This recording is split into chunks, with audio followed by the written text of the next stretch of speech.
Hi everybody, thanks for watching. This week I'm going to tell you a story before I get on with my video. So let me tell you what happened to me about 2 years ago when I was driving towards the Blue Ridge Parkway. And I remember that I had Muffin in my front seat, and she's a good dog for traveling, and she was sleeping there. And then all of a sudden I was driving through this area. There was really no places to stop there, and she gets up and she starts looking out the window. And I'm like, okay, whatever. She's looking out the window, which is unusual for her.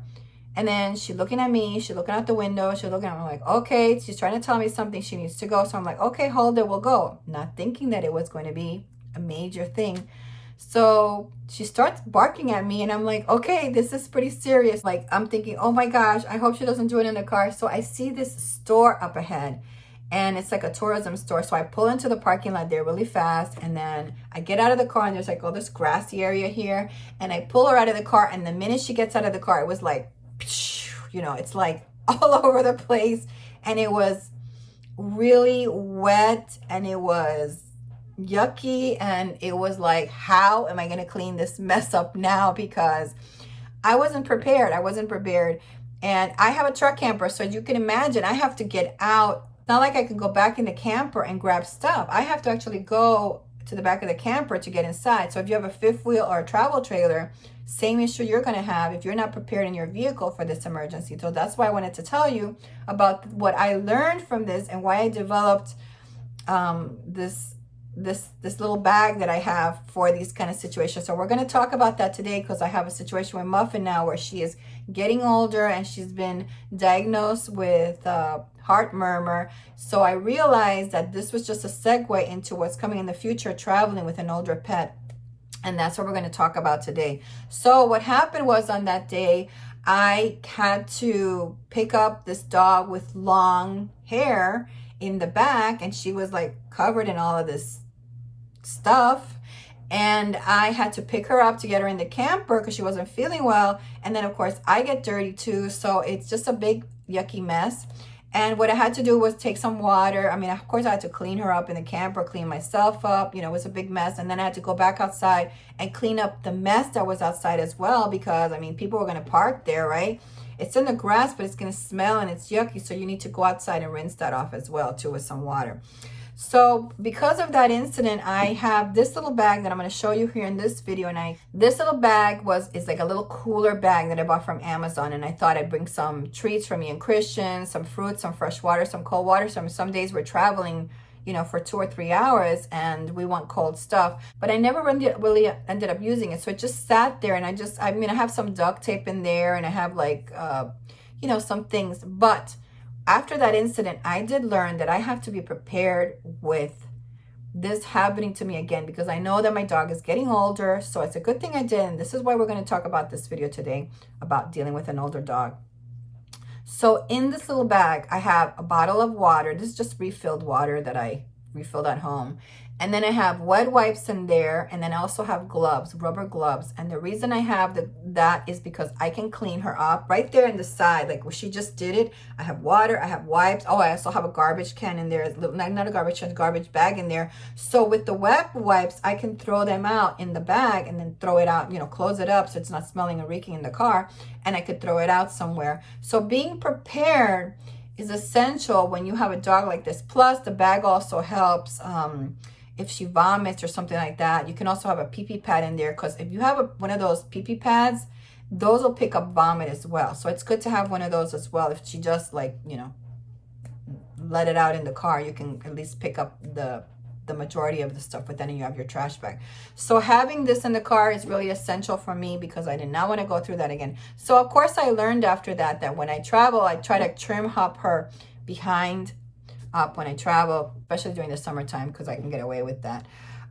Cutting her hair a little bit shorter, which is easier to maintain in the summertime. So now that Muffin has these problems with her heart, it's important for me to also plan in advance for things that are going to be happening as her disease progresses. So some of the things that I've realized that I can't do anymore for right now while I'm dealing with her problems is I can't travel in the summertime and not be in a hookup, because she really needs air conditioning. She has a heart problem, and the last thing I need is for my dog to feel like, you know, she's suffocating. She needs air, she's hot, and she's breathing heavy.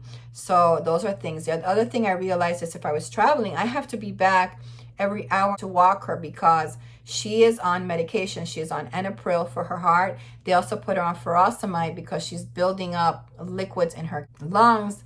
So she has to be on a diuretic in order to expel this liquid that's building up. So she pees a lot, she drinks a lot of water, and even at night, in the middle of the night, I have to get up several times and walk her. So my life would change a lot if I was traveling. I'd have to do all of this stuff for her when I was on the road.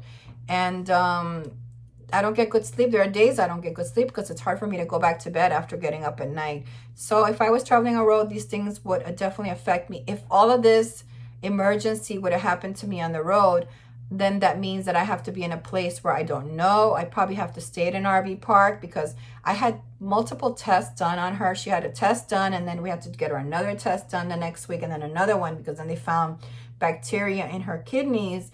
So then she had to get on an antibiotic. So it was progressive. She had like 3 or 4 tests done. And if I was traveling, I would have to get all of this stuff. I'd probably have to be somewhere stationary so that all of these things can get done with that one veterinarian. Now, once you have the diagnosis and you have the medications, well, you're free to travel back home or continue on. But there are things that you're going to have that are going to change your life after that. Number one, where are you going to get your medication refills from? So if you're traveling on the road, you're going to pick up your medications from your doctor. But I learned that going to chewy.com, you're going to save a lot of money on medication there, because I paid $28 for one bottle of medication, and then I was able to get it for like $7 with shipping at chewy.com. That's a significant savings. So, but this is stuff that you're going to have to work out now. Now you have a dog with medication. You have to know the times of the medication, the hours that you have to give it to. If you're traveling and you're going to be traveling for 3 hours, you might have to stop to give her the medication at a certain time. So that may mean you might have to have the medication in your vehicle, or you're going to have to be at some place where you can give her the medication. You also have to have things in your RV to give her the medications. Like, for instance, I have peanut butter. I sometimes will put like a spoon, and I'll put the peanut butter, the pill inside the spoon. I'll just cover it up, and she'll lick it up and she'll eat like that. I have goat cheese that I make into a little ball, and I put the medication inside, and she takes that. And I also have yogurt as well that I give her, which is great. Especially you want to give her yogurt if your dog is on any type of antibiotic, because the antibiotic kills all of the gut bacteria and doesn't even leave the good one. But the yogurt, what it does is it has good bacteria in it, and it will give her the good bacteria, put it back into her stomach. So those are things that now you're going to have to buy, you're going to have. Basically, I went on the search when it happened to Muffin, because she had so many problems with the medication. She was on such a high dosage, and she was like incontinent for a while, or she would just pee on herself, or she was pee when she was sleeping. And, you know, I was cleaning up a lot. I was mopping a lot. And I realized that she was on this very high dosage of medication because she had so much liquid.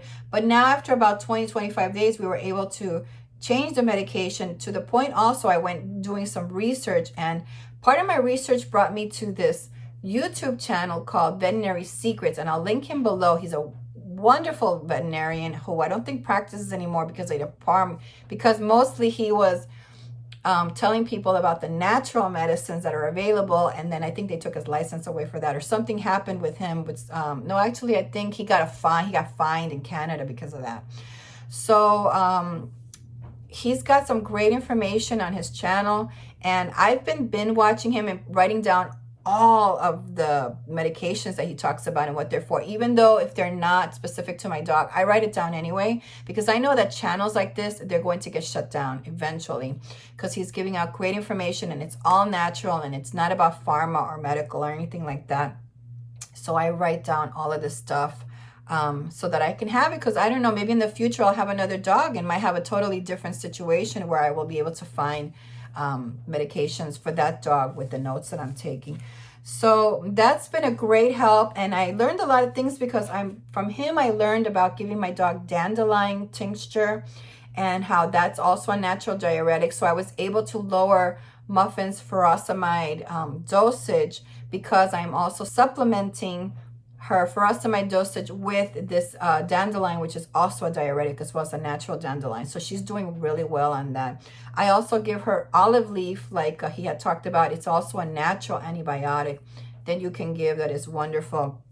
And I've been using colloidal silver for many, many years. I've been using it. I even have the silver. I bought it years ago so I can make my own colloidal silver. And I've been giving her that for years as well. And it's always been wonderful. I've taken it as well when I've had some problems. So I have a good immunity, and I'm thankful to God for that.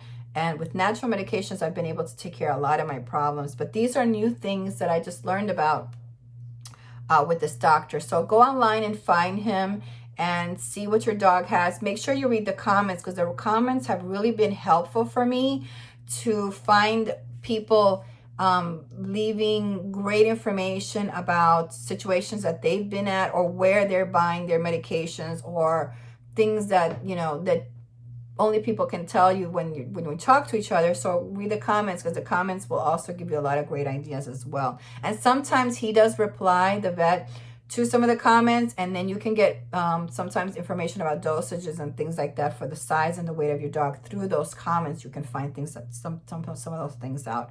So that's been really helpful, and it's been wonderful for me. So speaking of the comments, I know that one time I read in the comments something that somebody posted about aloe vera and mixing it with hydrogen peroxide and putting it on your dog's teeth before bed if they have tartar. And you do that for 7 days, and supposedly the tartar starts to fall off. If you have that really rocky type of tartar, that starts to fall off. So if you can go and find that in the comments, that's something that I plan on doing with Muffin, because Muffin's also had like a problem with her abscess with her in her mouth. So she's been on antibiotic, and I won't have her have surgery, especially now that she has a heart problem. So trying to avoid having to put her on antibiotics every 3 weeks. I'm giving her the olive leaf. She's taking that, and that's helping a lot. So hopefully with the natural, in combination with the other medication, the disease won't progress as quickly, and she doesn't have to take such high doses, because high dosages of some of this pharma medication can actually give you separate symptoms, especially renal, kidney failures and things like that. So you definitely want to be cautious about those things. As far as traveling is concerned, there's a lot of things that I've had to change. Like if I'm going to travel with her, I have to make sure that I come back every 1.5 hours. I have to make sure that I have a lot of water for her in the RV, or I buy a bigger bowl and put a bigger bowl because she's drinking so much water. I also have to put down a pee-pee pad for her, because if I'm going to be longer than 1 hour, she's going to end up going, and she's going to need to have a pee-pee pad, or at least I can use a pee-pee pad to turn it over and just clean up the mess afterwards if it's a lot, you know, a lot of liquid. Traveling with an older dog is not going to stop me from traveling, but I was able to reflect and give you these tips as well, because I think what's important is if you pre-plan in advance to the things that could happen on the road, or the changes that you have to make in order to continue traveling and enjoying your travels, then you can have success in this, okay? So I just have to make these changes, and this is not a lifetime changes, because she's not going to be with me a lifetime, but I know that I'm dedicated to loving her, taking care of her, and to give her peace and comfort during her older years, so that when she goes peacefully and knows that I cared for her and I loved her. So I just want to make her life comfortable, and I know that my travels are going to be affected as a result of that, and I don't mind doing that. But I know that these tips that I'm giving you are things that I've learned that I have to implement myself. Like for instance, have a certain place in my RV for her medications that's not connected with mine. So wherever I need her medications, I know it's there. The other thing is realizing that when I'm traveling, if I'm traveling for 3 hours and she's sitting with me, I'm going to have to stop in 1 hour, 1.5 hours to let her go pee and to drink lots of water. So I might have to have a bowl with me in the car as I'm traveling. If I don't want to go in the camper, I can have bowls and be offering her water during the day. I know that if I have to stop at 1 o'clock, I have my medication set, or I have them posted on my phone to make sure that I give her the medication as they're prescribed. So if it says every 12 hours, every 8 hours, I have the correct times on my phone. And I also have them written down in my planner, her medication, because if I'm on a routine and a schedule, I want to know what it is, because if we do have an emergency on the road and I have to bring her to a veterinary hospital, I want to make sure that I have a list complete, just like you would do with yourself or with anybody traveling with you. So if you had to go to the vet, you could say, I got her to the 11 o'clock medication. Anything beyond that, I haven't given her today. So I gave her this, this, and this. So this is a great thing for you to also have. So you can do this. You can travel. Or if you're coming to the point where you realize your dog is getting older and might have a situation on the road, if you listen to some of the tips that I gave you today, it might alleviate your worries a little bit if this does happen on the road, because now you're planning for it. Your expectations are something that will give you some peace of mind, because you are prepared for some of the things that might happen to you on the road. So I hope you liked this video. I hope that it gave you a lot of tips that you can take from it into the future. If you do, please give it a thumbs up. It always helps me. And thank you so much for watching. I hope you all have a lovely, blessed day, and I will see you back next week for next week's video. Bye-bye.